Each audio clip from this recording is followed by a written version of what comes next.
Сіздермен құрметті көрермен. Оқушыларды қазақ тілі мен әдебиеті пәнінен пәндік олимпиадаға, түрлі танымдық сайыстарға дайындауда эссе жазу шеберлігін меңгерту өте маңызды.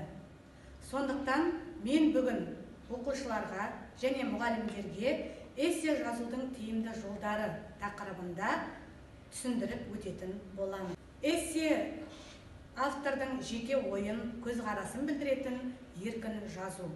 Эссенің мақсаты оқушыларды шығармашылыққа баулу, тіл байлығын дамыту.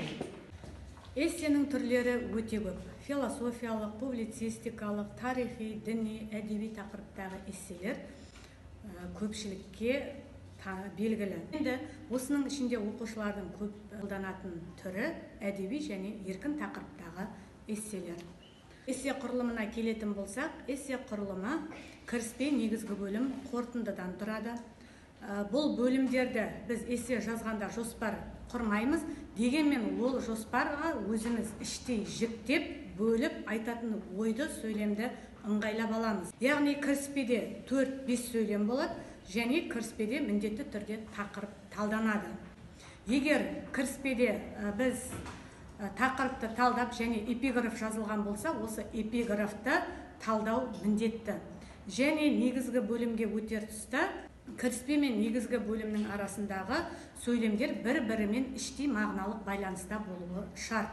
Ал негізгі бөлімде біздің айтайын деген ойымыздың барлығын дәлел, пікір мен орынды қолдана отырып, негізгі бөлімде тақырып ашылу керек. Негізгі бөлімде 3-5 азат жолдан тұрады. Негізгі бөлімдегі әрбір азат жолдың басы жаңа ойдан, тезистен құрылады. Және осы айтылған ойға қатысты жазушының, яғни автордың дәлелі болу керек, және әрбір негізгі бөлімдегі азат жолдың соңында автордың өзіндік тұжырымы, ой қорытындысы болуы қажет. Осының барлығы бір-бірімен байланысты түрде сөйлемдердің мағыналық байланысқа түсіп, өзара іштей ойдың қабысып жатуымен ерекшеленеді. Тақырыптың жай немесе күрделілігіне қарай 3-5 азат жолға дейін негізгі бөлім құрылады. Ал енді үшінші қорытынды кезеңінде 4-5 сөйлемнен тұрады. Мұнда манағы негізгі бөлімде кіріспеде айтылған ойларды қорытындылап, тұжырым жасайтын боламыз. Яғни қорытынды бөлімде жаңа ой айтылмауы қажет.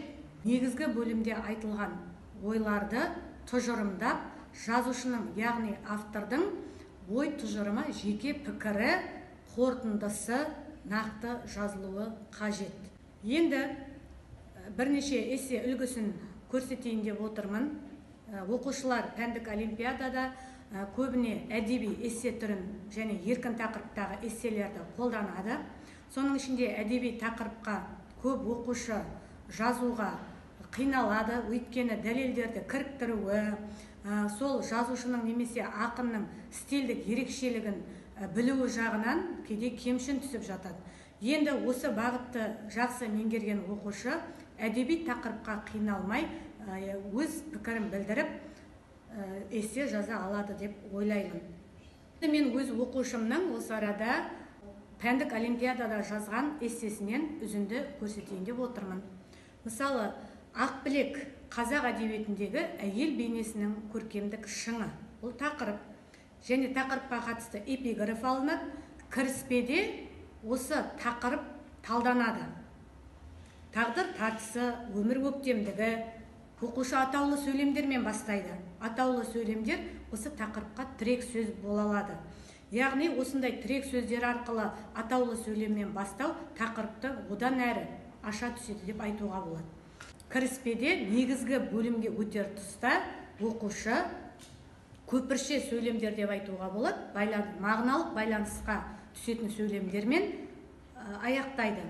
Мысалы, Ақбілек бейнесінің көркемдік шыңын нақты дәлелдермен талдап көрсем деп тақырыпқа қатысты ой толғайтынын білдіреді.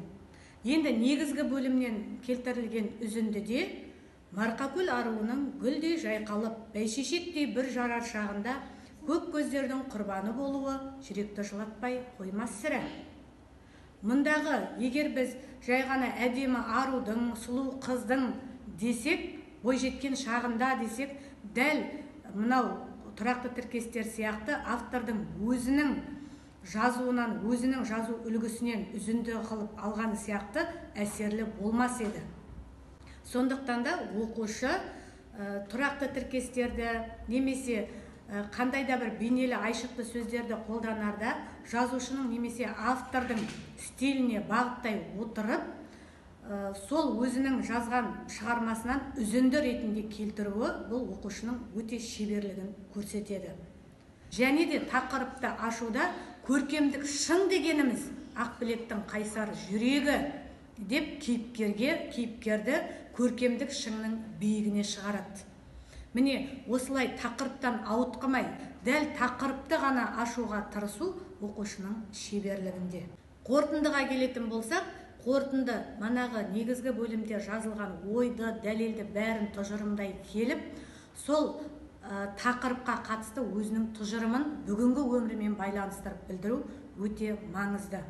Бұл жерде оқушы осы Ақбілектің осы бейнесінен қандай өзіне үлгі алды, жастарға нені насихат етеді, сол бағытта өзінің тұжырымын жасайды.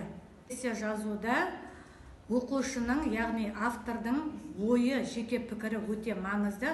Сондықтан әрбір пікірді, әрбір дәлелді келтіру кезінде оқушы өзінің тұжырымын қоса айтып кетуі қажет. Оған мысалы, менің ойымша, мен бұл пікірге қатысты мынадай ойдамын деген сияқты өзіндік тұжырымы осындай қыстырма сөздер арқылы берілуге болады.